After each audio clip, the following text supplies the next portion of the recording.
मोदी अगर फिर से आए तो नई चुनाव होंगे, नहीं करने देगा और डिक्टेटरशिप आएगी। तुम मानो या न मानो, कोई दोस्ती छोड़ रहा है, कोई पार्टी छोड़ रहा है, कोई गठबंधन छोड़ रहा है। अरे इतने डरपोक लोग अगर रहे तो क्या यह मुल्क बचेगा? क्या यह संविधान बचेगा? क्या यह डेमोक्रेसी बचेगी?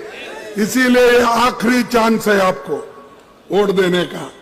इसके बाद कोई वोट नहीं देगा, क्योंकि ये पुतिन, रशियन पुतिन का जो प्रेसिडेंट इलेक्शन होता ना, वैसा ही होते चले जाए। गठबंधन ममता जी हैं, वामपंथी पार्टियां हैं, कांग्रेस पार्टी हैं, 27 पार्टियां हैं। तो इसको हमें विधानसभा के चुनाव के नजरिए से नहीं देखना चाहिए, इसको सिर्फ लोकसभा चुनाव के नजरिए से। कि देश को नफरत से, हिंसा से फायदा नहीं होता है। ये अगर कोई भी हिंदुस्तानी शांति से आंख बंद करके अपने आप से पूछे कि नफरत से, हिंसा से मेरा फायदा होता है या देश का फायदा होता है, उसको अंदर से ही जवाब मिलेगा कि नफरत से, हिंसा से किसी को कुछ फायदा नहीं होता है। मगर हमें देखने को मिल रहा है कि आस्ते आस्ते ये जो मोहब्बत का देश है, इसमें आस्ते आस्ते से कि कांग्रेस पार्टी ने, भारतीय राष्ट्रीय कांग्रेस ने अंग्रेजों से लड़ करके इस देश को आजादी दिलाई। आजादी दिलाई कि नहीं दिलाई? देश आजाद है ना? कौन आजाद कराया देश को? कांग्रेस ने इस देश को आजाद कराया।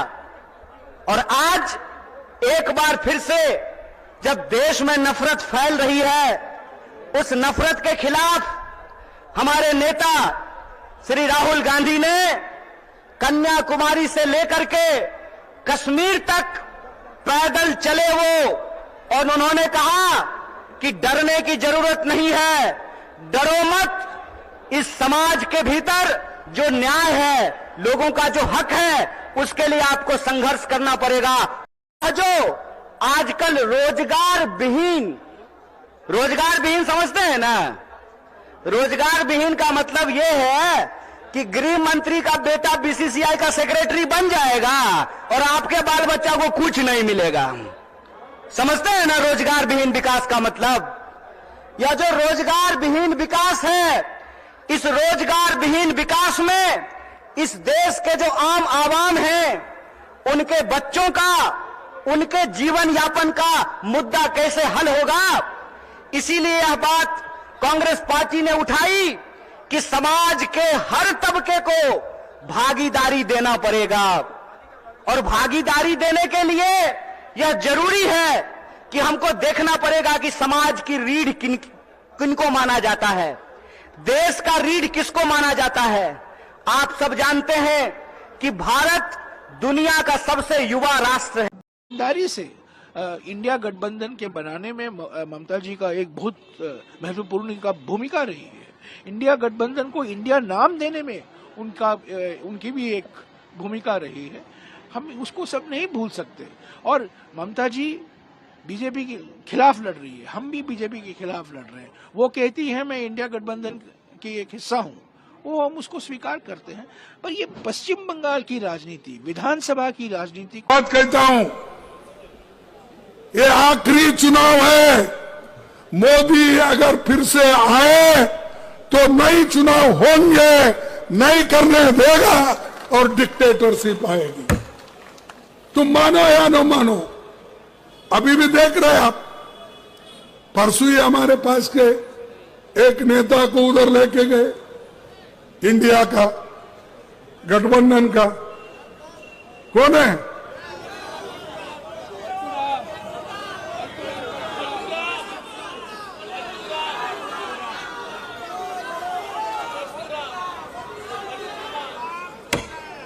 देखो, एक एक को नोटिस देना, डराना, धमकाना, उसकी दोस्ती अगर नहीं छोड़ेंगे फिर हम देख लेंगे। डर के कोई दोस्ती छोड़ रहा है, कोई पार्टी छोड़ रहा है, कोई गठबंधन छोड़ रहा है। अरे इतने डरपोक लोग अगर रहे तो क्या यह मुल्क बचेगा? क्या यह संविधान बचेगा? क्या यह डेमोक्रेसी बचेगी? इसीलिए आखिरी चांस है आपको वोट देने का। इसके बाद कोई वोट नहीं देगा, क्योंकि ये पुतिन, रशियन पुतिन का जो प्रेसिडेंट इलेक्शन होता ना, वैसा ही होते चले जाएंगे। ध्यान में आ रहा है आपको? इसके बाद नो चुनाव, उन्हें अपनी ताकत के ऊपर वो चलाएंगे, चुन के आएंगे, 200 लाएंगे, 300 लाएंगे, 400 लाएंगे, 500 लाएंगे। अगर हमारी सब 543 है तो उसको बढ़ा के फिर 600 भी बना लेंगे।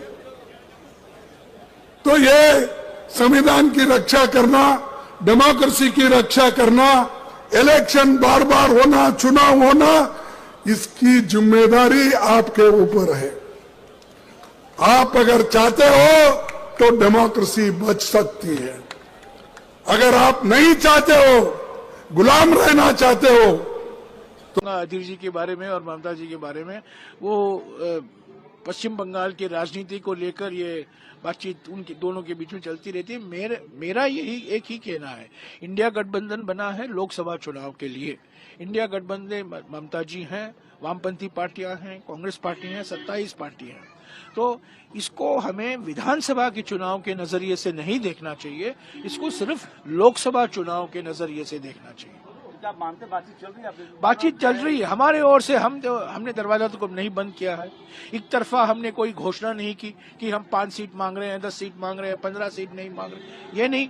बातचीत चल रही है। जब बातचीत चल रही है कि माने क्या है कि हम ईमानदारी से बात कर रहे हैं, हम फेस टू फेस बात कर रहे हैं, आमने सामने बात कर रहे हैं। और एक पार्टी को अचानक खड़े होकर कहना कि हमने बातचीत बंद कर दी है और हम 42 सीट लड़ेंगे, वो सही नहीं है। तो ईमानदारी से इंडिया गठबंधन के बनाने में ममता जी का एक बहुत महत्वपूर्ण भूमिका रही है। इंडिया गठबंधन को इंडिया नाम देने में उनकी भी एक भूमिका रही है। हम उसको सब नहीं भूल सकते। और ममता जी बीजेपी के खिलाफ लड़ रही है, हम भी बीजेपी के खिलाफ लड़ रहे हैं। वो कहती है मैं इंडिया गठबंधन की एक तत्कालीन प्रधानमंत्री अटल बिहारी वाजपेयी जी ने तत्कालीन मुख्यमंत्री गुजरात को अपना राजधर्म याद दिलाया था और उनको उस पद से हटाने वाले थे गोवा में, आपको याद होगा। पर अगर एक व्यक्ति उस मुख्यमंत्री को बचाए थे गोवा में, वो लाल कृष्ण आडवाणी जी थे। फास्ट फॉरवर्ड कीजिए 2014 को, 5 अप्रैल 2014, सीन है गांधीनगर में। और गांधीनगर में नरेंद्र मोदी जी हैं और लाल कृष्ण आडवाणी जी हैं। वो नामांकन पत्र भरने जा रहे हैं चुनाव के लिए। और आडवाणी जी ने एक बहुत मशहूर बयान दिया जो हमारे भारतीय इतिहास में स्वर्ण अक्षरों में लिखा जाएगा। उन्होंने क्या कहा? 5 अप्रैल 2014 को उन्होंने कहा, नरेंद्र मोदी मेरे शिष्य नहीं है, मेरे शागिर्द नहीं है, वो शिष्य नहीं है, वो एक शानदार कार्यक्रम प्रबंधक हैं, ब्रिलियंट इवेंट मैनेजर। ये शब्द हमने नहीं दिया है, ये आडवाणी जी ने नरेंद्र मोदी जी के बारे में 5 अप्रैल 2014 को गांधीनगर में कहा था। ये मेरे शिष्य नहीं है, ये बहुत कुशल, बहुत शानदार कार्यक्रम प्रबंधक। जब आडवाणी जी और मोदी जी को मैं देखता हूं, ये दो बातें मुझे याद आती। 2002 को आडवाणी जी ने बचाया था नरेंद्र मोदी को, और 2014 में आडवाणी जी ने हमारे प्रधानमंत्री का असली रूप हमारे देश के जनता के सामने रखा। मैं दिल से धन्यवाद करना चाहता हूं कि आप यहां आए और इतने प्यार से आपने मेरा स्वागत किया।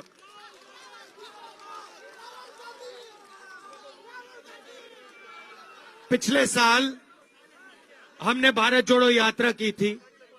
भैया शांत हो जाएं प्लीज। भारत जोड़ो यात्रा की थी और उसका लक्ष्य था कि जो भारत में नफरत फैलाई जा रही है, फैल रही है, एक धर्म दूसरे धर्म के बीच में, एक भाषा दूसरी भाषा के बीच में,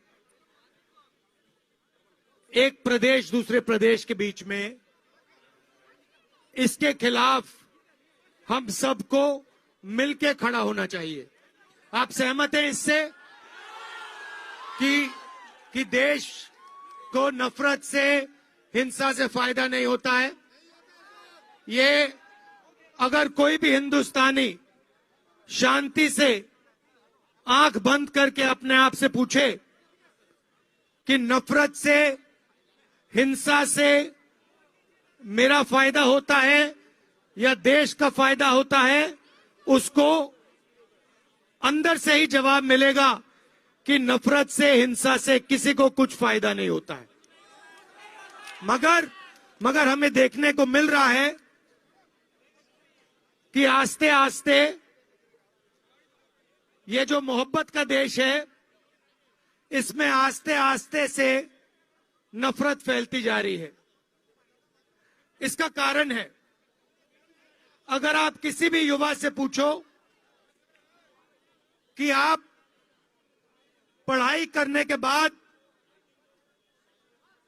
क्या करना चाहते हो, तो सारे के सारे युवा आपको कहेंगे मैं जॉब करना चाहता हूं, मैं रोजगार चाहता हूं, मैं इंजीनियर बनना चाहता हूं, मैं डॉक्टर बनना चाहता हूं, मैं लॉयर बनना चाहता हूं। मगर देश की सच्चाई है कि आज हिंदुस्तान में अगर हमारा रोजगार चाहिए तो उनको रोजगार नहीं मिल सकता है। ये और जो देश के युवाओं के सपने हैं, उन सपनों को देश के युवा पूरा नहीं कर पा रहे हैं और इसके कारण उनके दिल में नफरत, क्रोध और गुस्सा पैदा हो रहा है। तो भारत जोड़ो यात्रा का सबसे पहला लक्ष्य था, कन्याकुमारी से कश्मीर हम चले और लक्ष्य था कि हम लाखों युवाओं से, माताओं बहनों से, बुजुर्गों से बात करें, उनके दिल में जो है उसको सुने और उनका हाथ पकड़े और उनके गले लगे। लोगों ने कहा कि आप कन्याकुमारी से कश्मीर गए, मगर बंगाल का क्या होगा, असम का क्या, उड़ीसा का क्या होगा, नागालैंड, मणिपुर, इनका क्या होगा?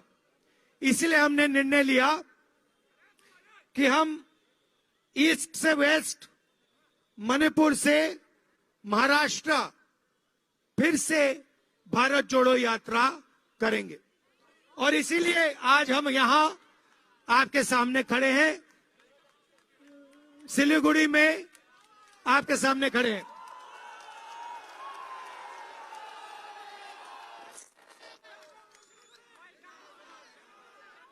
और इतने मोहब्बत से आपने, मैंने कहा भी नहीं और आपने मोहब्बत की दुकान खोल दी और फ्री में, दिल खोलकर। तो इसके लिए मैं आपको बहुत बहुत धन्यवाद करता हूं। कौन फैला रहा है? नहीं, मोदी अकेले उसमें शामिल नहीं है, उसके साथ वो सब लोग शामिल हैं जो आज समाज को बांटने का काम करते हैं, समाज को आपस में लड़ाने का काम करते हैं, वो सब लोग इसमें शामिल हैं। तो आप सब लोगों से मैं ये आग्रह करना चाहता हूं, आप सब जानते हैं कि कांग्रेस पार्टी ने, भारतीय राष्ट्रीय कांग्रेस ने अंग्रेजों से लड़ करके इस देश को आजादी दिलाई। आजादी दिलाई कि नहीं दिलाई? देश आजाद है ना? कौन आजाद कराया देश को? कांग्रेस ने इस देश को आजाद कराया। और आज एक बार फिर से जब देश में नफरत फैल रही है, उस नफरत के खिलाफ हमारे नेता श्री राहुल गांधी ने कन्याकुमारी से लेकर के कश्मीर तक पैदल चले वो, और उन्होंने कहा कि डरने की जरूरत नहीं है, डरो मत। इस समाज के भीतर जो न्याय है, लोगों का जो हक है, उसके लिए आपको संघर्ष करना पड़ेगा, उसके लिए आपको लड़ाई करनी पड़ेगी। राहुल जी ने कहा कि अगर देश में नफरत फैल रही है तो हमको मोहब्बत की आवाज को बुलंद करना पड़ेगा। और कन्याकुमारी से लेकर के कश्मीर तक उन्होंने भारत जोड़ो यात्रा की, भारत जोड़ो पद यात्रा की। जब भारत जोड़ो पद यात्रा हो गई, तब यह प्रश्न हमारे सामने था कि कौन सी ऐसी चीजें हैं जिससे यह देश ताकतवर बनेगा, इस देश को शक्ति मिलेगी। और यह जो आजकल रोजगार विहीन समझते हैं ना, रोजगार विहीन का मतलब यह है कि गृह मंत्री का बेटा बीसीसीआई का सेक्रेटरी बन जाएगा और आपके बाल बच्चा को कुछ नहीं मिलेगा।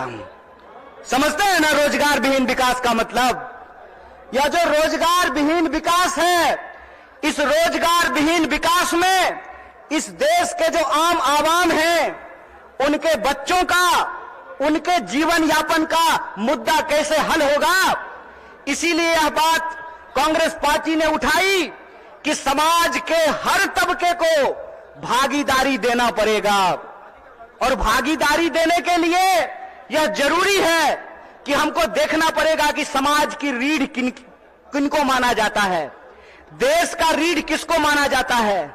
आप सब जानते हैं कि भारत दुनिया का सबसे युवा राष्ट्र है, भारत सबसे युवा राष्ट्र है। लेकिन इस देश के युवाओं के साथ अभी यह हो रहा है कि आप पढ़ाई करते हैं, दिन रात तैयारी